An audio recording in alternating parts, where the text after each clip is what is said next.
किसी के संपर्क में बिना आए उसको प्रभावित कर दे, उसको क्या कहते हैं? प्रेरण। अंग्रेजी शब्द ज़्यादा समझ में आएगा, जिसको बोलते हैं मोटिवेशन। क्या बोलते हैं? मोटिवेशन। यदि मैं आपको कहूँ कि यार आप बोर्ड एग्ज़ाम में अच्छा परफॉर्मेंस करो, अच्छा परसेंट लाओ, तो आगे का जो सिलेक्शन है, तुम्हारी लाइफ है, वो अच्छी हो जाएगी। ये कुछ ऐसे मोटिवेशन वाले शब्द बोल दिए। अब पढ़ना है आपको है, मेरा काम क्या है? बोलना है। आप ये सुने, घर गए, बढ़िया टाइम टेबल बनाए, सारे विषय को ध्यान से पढ़ने लगे, तो आपको ये क्या हो गया? प्रेरण हो गया। ये क्या हो गया? प्रेरण। ठीक है। बाजार हम जाते हैं, कोई चीज़ बगल में देखे, यार ये नया नया फल दिख रहा है, ये है क्या? लोग खाते कैसे हैं? अब फल देखे, अपने आप मन पड़ रहा है कि जाए उसको खाएं, है ना? वो क्या कहला गया? प्रेरण है। तो प्रेरण का मतलब ये है कि कोई चीज़ संपर्क में न आए और प्रभावित हो जाए, तो हम उसे क्या कहते हैं? प्रेरण कहते हैं। क्या मैं आपके संपर्क में आया, केवल मुंह से बोल रहा हूँ, सुन रहे हो बस, न आपको टच कर रहा हूँ, न आपके अंदर किताब के पन्ने घुसेड़ रहा हूँ कि मुंह में खा लो, पच जाएगा तो बन जाएगा, ये सारा कुछ तो नहीं कर रहा हूँ, है ना? तो प्रेरण का मतलब यही है कि आवेश हमको देना है, लेकिन बिना टच करे देना है आवेश। आप कैसे दे दें यार? जब घर्षण करेंगे तो टच होता है, चालन में भी हमको क्या करना पड़ता है? टच करना पड़ता है। और इसमें ये विधि ऐसी कि बिना टच करो और आवेश दे दो। क्या तरीका हो सकता है ये? है ना? तो उसके लिए क्या तरीका होता है समझते हैं। इसके लिए भी मेरे पास एक आवेशित वस्तु है, मान लो ये गोला है, आवेशित गोला है, ये इसके अंदर धनावेश है, इसके अंदर क्या है? धनावेश। ये स्टैंड है, ये धातु का गोला है। किसका गोला है? धातु का।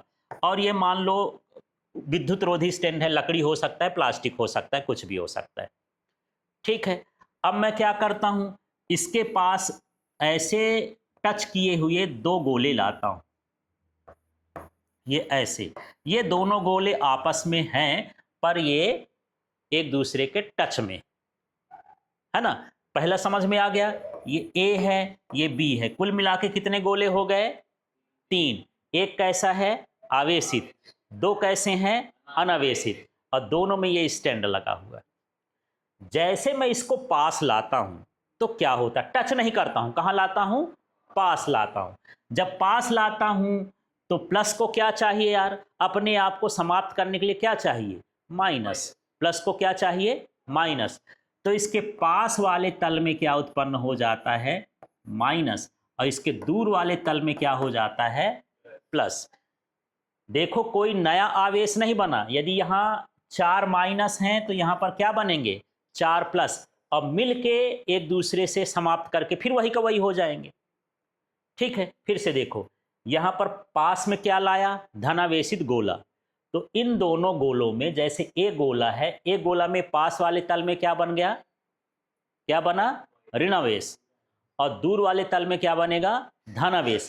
अब थोड़ा दूसरा चीज समझो, यदि यहां पर मैं माइनस लाता, क्या लाता? माइनस, तो यहां क्या बनता?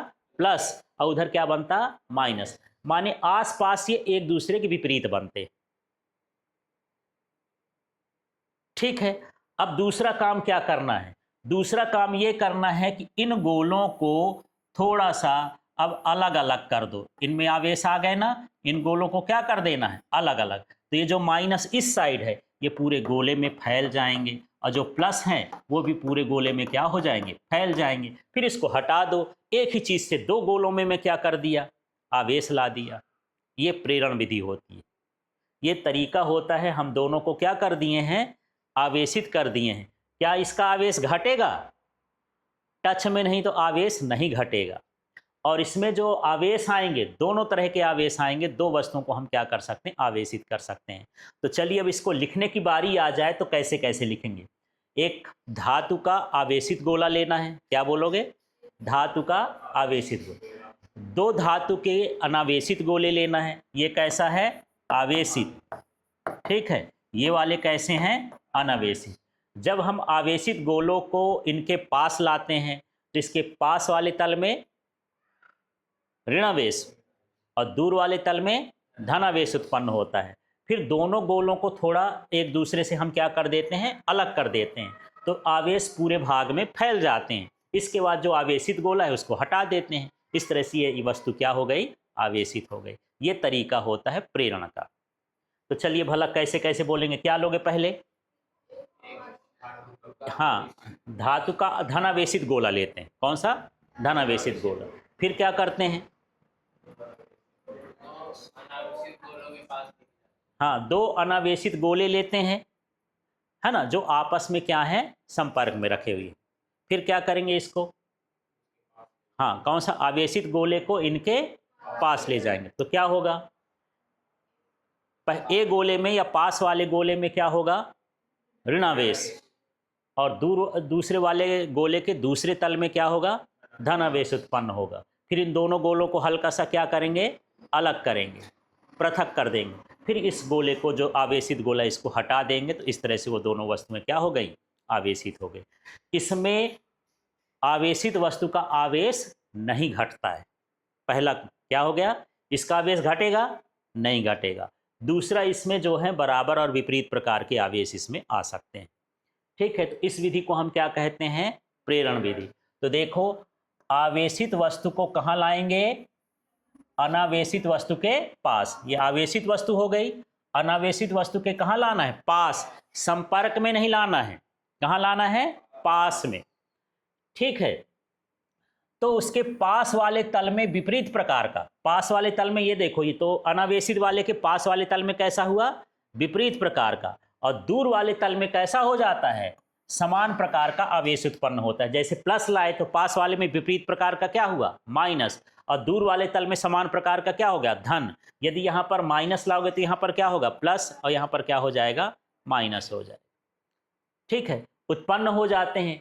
अब यदि दूर वाले तल को हम पृथ्वी से जोड़ देंगे तो आवेश इसमें भी चले जा सकते हैं। तो यदि मुझे एक ही गोला चाहिए, ऋणावेश चाहिए, तो इसमें कौन सा आवेश आ जाएगा? ऋणावेश हो जाएगा। ठीक है, यदि हम इसको धरती से जोड़ दें, यदि दूसरे गोले को, तो ये आवेश कहाँ चले जाएंगे? धरती में। और इसमें क्या, कौन सा आवेश बचेगा? ऋणावेश। इस तरह से ऋणावेशित हो जाएगा। ये तरीका होता है। तो इसमें बराबर प्रकार के आवेश आते हैं, विपरीत प्रकार के आवेश आ सकते हैं। ठीक है, और यदि मैं इसको संपर्क में रख दूं तो समान प्रकार के भी आवेश आ सकते हैं। तो इस तरह से यहाँ पर 3 विधियां हैं जिससे हम आवेशों को क्या कर सकते हैं?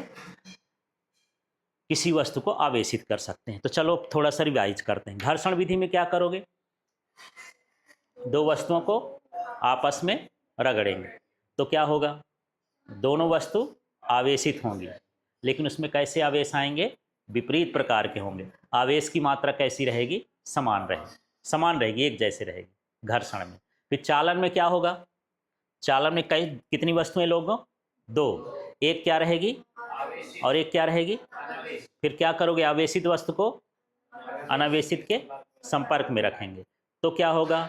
आवेशित वस्तु के आवेश इसमें चले जाएंगे, अनावेशित में, वो भी आवेशित हो जाएगी। दोनों में समान प्रकार के आवेश रहेंगे और इसका आवेश का मान क्या हो जाएगा? घट जाएगा। ठीक है, तीसरा हम प्रेरण की बात करते हैं। तो जैसे मान के चलो, प्रेरण में ये है कि ये मेरे पास आवेशित वस्तु है, ये अनावेशित वस्तु है, इसको टच नहीं कराना है, इसके कहाँ ले जाना है? पास। जब पास ले जाओगे तो पास वाले तल में कैसे आवेश होंगे? विपरीत प्रकार के। कैसे होंगे? विपरीत प्रकार के। जैसे प्लस ले जाते हो तो इधर की ओर क्या उत्पन्न होंगे? माइनस। और पीछे की ओर क्या हो जाएंगे? प्लस। माने पास वाले तल में समान प्रकार के और दूर वाले तल में विपरीत प्रकार के आवेश उत्पन्न होते हैं। अब यदि मैं इसको पृथ्वी से जोड़ दूं तो क्या होगा? जो उसके आवेश होंगे कहाँ चले जाएंगे? पृथ्वी में, और इसमें आवेश बचे रहेंगे। तो इस तरह से इस वस्तु को भी क्या कर सकते हो? आवेशित कर सकते हो।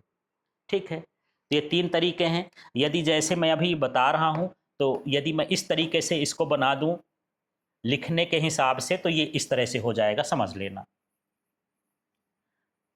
ठीक है, फिर से देख लेते हैं इसको। ये हो गया, कौन सा गोला हो गया? आवेशित गोला हो गया। ठीक है, ये गोला कैसा है? अनावेशित। इसको पास लाओगे तो पास वाले तल में कौन सा आवेश?